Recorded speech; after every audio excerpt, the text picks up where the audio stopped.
Oke, selamat datang di channel ATA Team. Kali ini saya akan membahas tentang jangan sampai kolab perusahaan Anda. Jangan sampai ambruk perusahaan Anda, dalam arti bangkrut, tidak berdaya lagi. Nanti saya akan jelaskan setelah pesan-pesan berikut ini.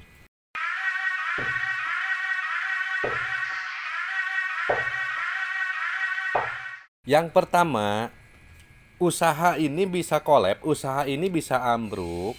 Yang pertama, Anda tidak bisa menciptakan double income. Dalam arti double income ini pendapatannya double. Ini khususnya di keluarga yang suaminya double income ini, contohnya suami dapat pekerjaan PNS misalnya, istrinya jualan kelontongan di rumah. Itu yang namanya double income. Nah, di saat kita tidak bisa menciptakan double income, dalam arti usaha kita cuma satu, suami saja yang kerja misalnya, maka disitulah kalau usaha itu bangkrut, maka matilah sudah, tidak ada income yang masuk karena cuma satu mati, tidak ada yang penggantinya. Itu yang pertama. Jadi solusinya, belajar Anda menciptakan double income. Kalau suami sudah punya kerjaan, usahakan istri juga punya pendapatan dari jualan apa gitu. Dan seandainya sebaliknya istri yang bisa mendapatkan hasil, maka suami pun harus belajar mendapatkan hasil. Kadang-kala kan zaman sekarang istri lebih pintar mencari uang daripada suami, atau sebaliknya suami lebih pintar mencari uang daripada istri. Nah, kedua-dua itu sangatlah penting double income ini. Supaya apa? Supaya tidak terjadi kekolepan. Di saat yang satu mati ada satu lagi. Oke, itu yang pertama. Jadi usaha Anda tidak bakalan ambruk atau kolab.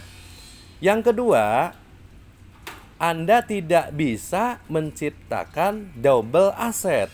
Oke lah, kita mau gimana pun tetap suami yang bisa cari uang, istri tetap gak bisa.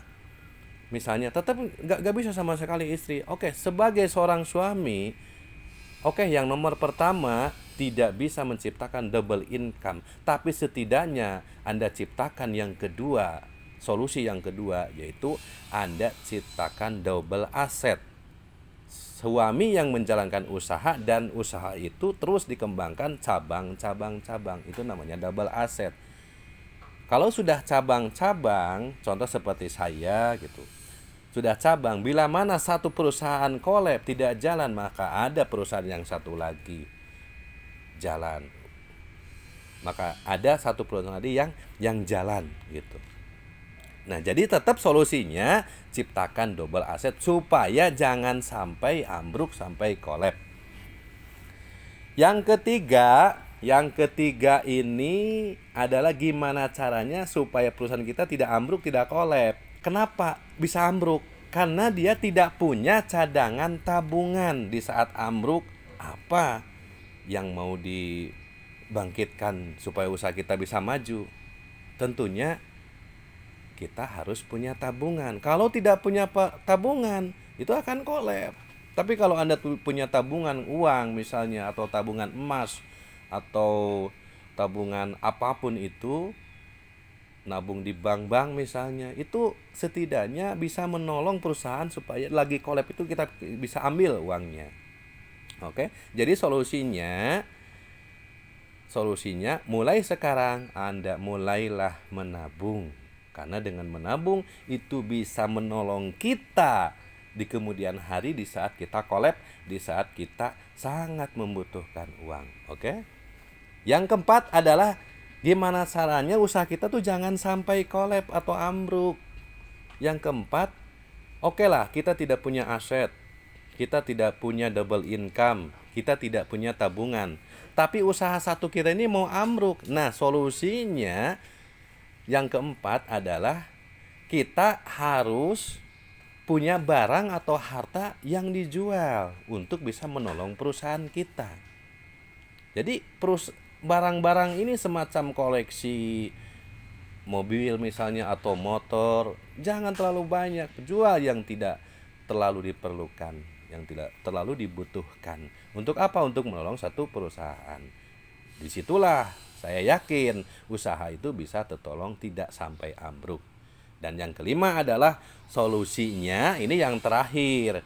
Kita sudah satu perusahaannya mau bangkrut, udah jelas kita double income-nya tidak ada, double asetnya tidak ada, tidak punya tabungan juga, dan tidak punya barang yang harus dijual juga. Maka yang kelima ini, jalan yang terakhir, pamungkas, yaitu kita boleh meminjam uang untuk menolong kita supaya usaha kita terus berjalan gitu. Pinjaman ke bank atau ke orang-orang itu terserah Anda. Kadang ada dua di sini, kadang dengan meminjam uang kita keluar, kadang ini bisa bisa untung kalau kita bisa mengelolanya.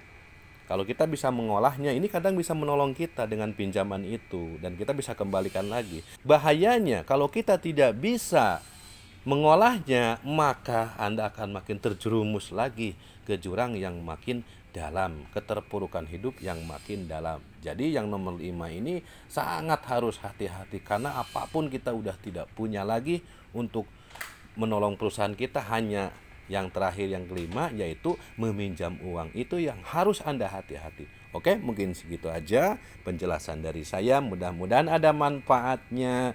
Mudah-mudahan usaha Anda jangan sampai kolab, jangan sampai ambruk. Oke, terima kasih. Salam dari saya, Atia. Sampai ketemu lagi.